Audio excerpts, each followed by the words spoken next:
click on this commentary and you'll see a video where Dr. Cywes, one of the carnivore doctors, talk about a letter that he received reprimanding him for not giving statin medication, with other words cholesterol medication, to a diabetic patient.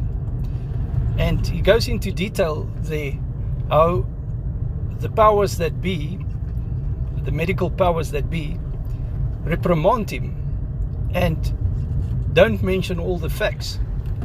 For instance, that there is basically no difference between taking a statin and not taking a statin for hospitalization stats on patients. Check the video out, very good video.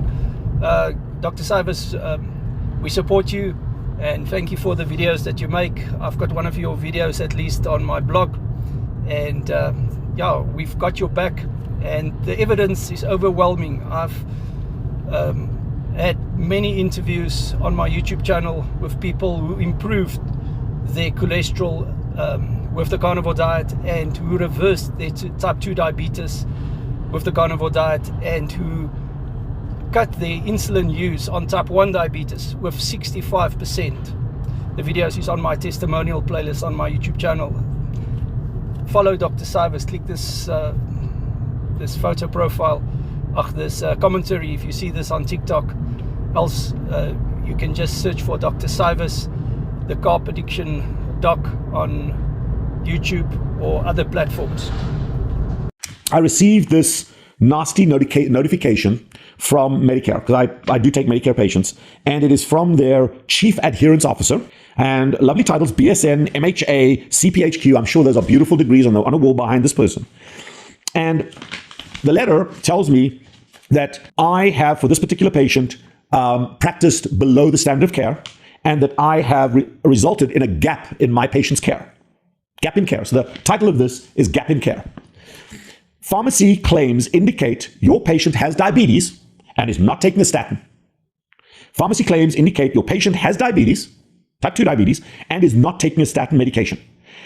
They go on to say, statin therapy is recommended for diabetic patients aged 40 to 75, regardless of baseline lipid levels. Please add a statin medication for this patient if appropriate. And the bizarre part is they go on to give me some graphic information, or not graphic, but a graph of information, where they talk about, in reviewing our internal medication adherence data, we found that 60% of patients who use the medications were able to reduce hospital stays and cost. And they break it down into 3 different diseases, focusing on 3 goals consumers hypertension, high blood pressure, diabetes, and cholesterol. We evaluated for medication adherence and hospital rates. And they found a 57% reduction in hospital admissions for diabetic patients who adhere to their medication regimen. So if a diabetic patient takes their medication versus that group that doesn't take their medication, there's a 57% lower hospitalization rate. And you can see that in this first graph. Beautiful, numbers go down, little arrow that goes down.